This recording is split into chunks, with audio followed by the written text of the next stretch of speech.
जरूरत नहीं, फिर भी अपना एक परिचय देते हैं। ये सदगुरु कबीर प्राकट्य धाम लहरतारा काशी नगरी सदगुरु कबीर साहब का ये प्राकट्य भूमि है। मैं यहाँ का आचार्य पंच श्री हजूर अर्धनाम साहेब। आप गुरु जी कबीरदास जी महाराज का जयंती मनाया जा रहा है 627वां। इस अवसर पे क्या कहना चाहेंगे और कहाँ कहाँ से लोग आए हुए हैं? यहाँ पे भंडारा वगैरह का कार्यक्रम चला है, क्या है गुरु जी कार्यक्रम चलेगा? हाँ, प्रत्येक वर्ष ये तो काशी नगरी में लहरतारा जो है कबीर साहब की प्राकट्य, हम साहब का जन्म नहीं मानते, प्राकट्य मानते हैं। और प्राकट्य उत्सव होता है ज्येष्ठ पूर्णिमा के अवसर पर।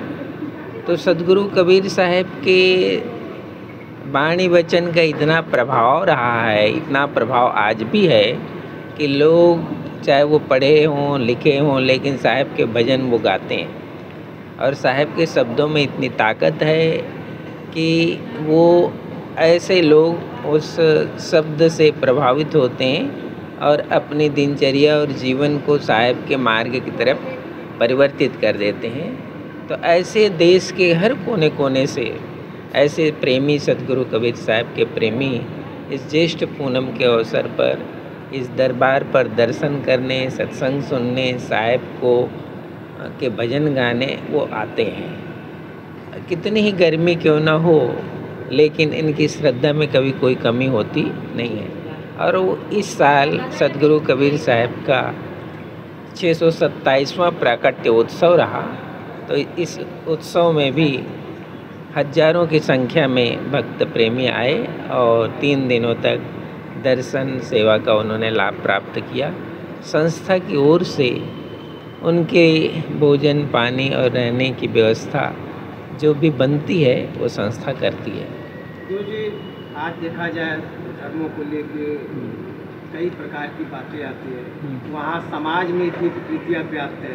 आज कबीरदास को विचारों की, उनकी वाणियों की कितनी अहम भूमिका आज देखी जा सकती है? देखिए, ये कबीर साहब की ही विचार की भूमिका रही है कि बहता पानी की तरह कबीर साहब का वाणी का प्रभाव रहा कि आज भारत के हर कोने में, चाहे वो गांव हो, देहात हो, शहर हो, कबीर साहब के वचन के प्रभाव से लोगों का जीवन सरल, निर्मल और पवित्र है।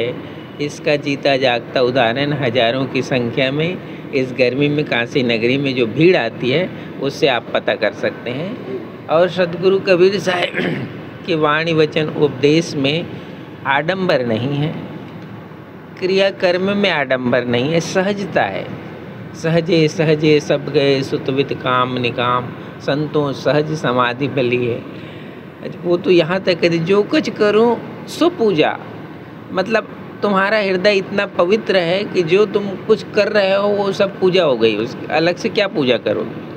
अलग से पूजा का मतलब होता है कि एक काम को अलग करो, दूसरे काम को दूसरे ढंग से करो, उसके नाम पूजा है। तो अब वो कितनी पवित्रता है वाणी में और उस वाणी को आत्मसात करने में कि मैं जो कुछ कर रहा हूँ वो पूजा है। हजारों की संख्या में भक्त है।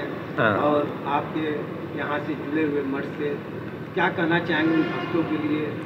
हम तो अपने भक्तों के साथ साथ भारत देशवासियों के लिए भी कबीर साहब का ये जो संदेश है, प्रेम का संदेश, भाईचारे का संदेश, मानवता का संदेश जो सदगुरु कबीर साहब ने दिया, उसकी महती आवश्यकता है।